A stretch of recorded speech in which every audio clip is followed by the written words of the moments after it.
নমস্কার, নির্বাণ কিচেনে সবাইকে স্বাগত। আজ আমি বানাবো অনুষ্ঠান বাড়ির মতো শুক্তো। তো এখানে আমি শুক্তো করার জন্য করলা, পেঁপে, কাঁচকলা, একটু মিষ্টি আলু আর সজনের ডাঁটা কেটে নিয়েছি।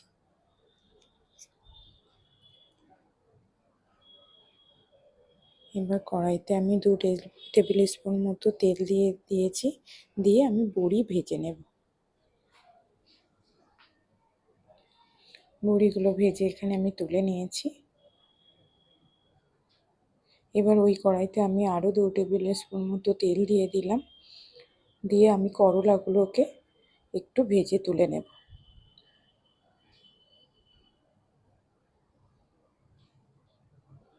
এবার ওর মধ্যে আমি টুকরো করে কেটে রাখা বেগুনগুলোকেও ভেজে আমি তুলে নেব।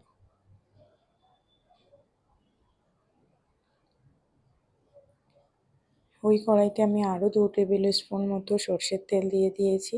দিয়ে ওর মধ্যে একটা গোটা শুকনো লঙ্কা, একটা তেজপাতা আর 1 স্পুন রাঁধুনি ফোড়ন দিয়ে দিলাম। দিয়ে সমস্ত সবজিগুলোকে দিয়ে দিলাম। আমরা তো সবসময় 5 ফোড়নও দিয়ে শুক্তো ভালো লাগে। তো শুক্তো কিন্তু রাঁধুনি ফোড়ন দিয়েও একবার এইভাবে বানিয়ে দেখতে পারেন। সজনের ডাঁটাগুলো দিয়ে দিলাম, স্বাদ মতো নুন দিয়ে দিলাম।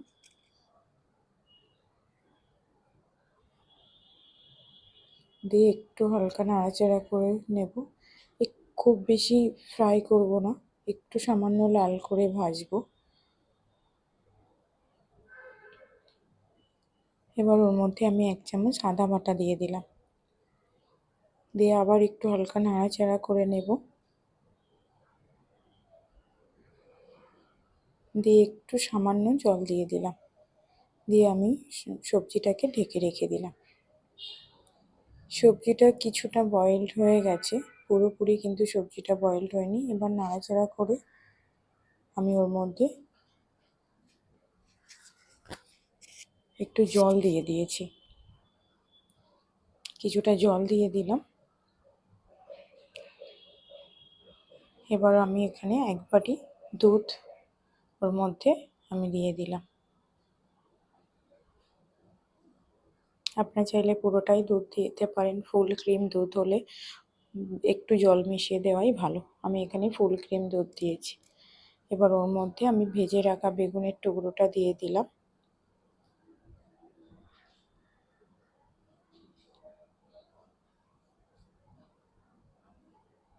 দিয়ে আমি এর মধ্যে ভাজা বড়িগুলো দিয়ে দেব।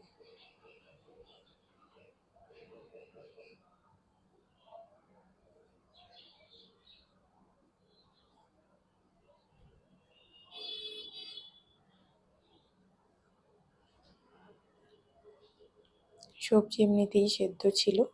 এবার আমি ফুটলে ওর মধ্যে একটু অল্প পরিমাণ সর্ষে বাটা, মানে 1 চামচ, বড় টেবিল স্পুন হলে 1 চামচ মতো সর্ষে বাটা, খুব বেশি নয়, অল্প একটু সর্ষে বাটা দিয়ে দিলাম।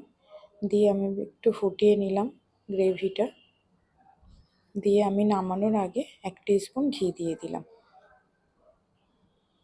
শুক্তো কিন্তু রেডি হয়ে গেছে। জাস্ট একটু ঢেকে, আঁচ বন্ধ করে কিছুক্ষণ ঢেকে রেখে শুক্তো কিন্তু আমি নামিয়ে নেব। রেডি হয়ে গেছে শুক্তো। খুব কম সময়ে, খুব কম উপকরণ, কিন্তু খেতে খুবই সুস্বাদু। আর এই গরমে শুক্তো কিন্তু প্রতিটা বাড়িতে আমাদের মাস্ট হয়। তো খুব কম উপকরণে এভাবে একবার বানিয়ে দেখতে পারেন। আর আমার এই রেসিপিটা যদি ভালো লাগে তো প্লিজ পাশে থাকবেন।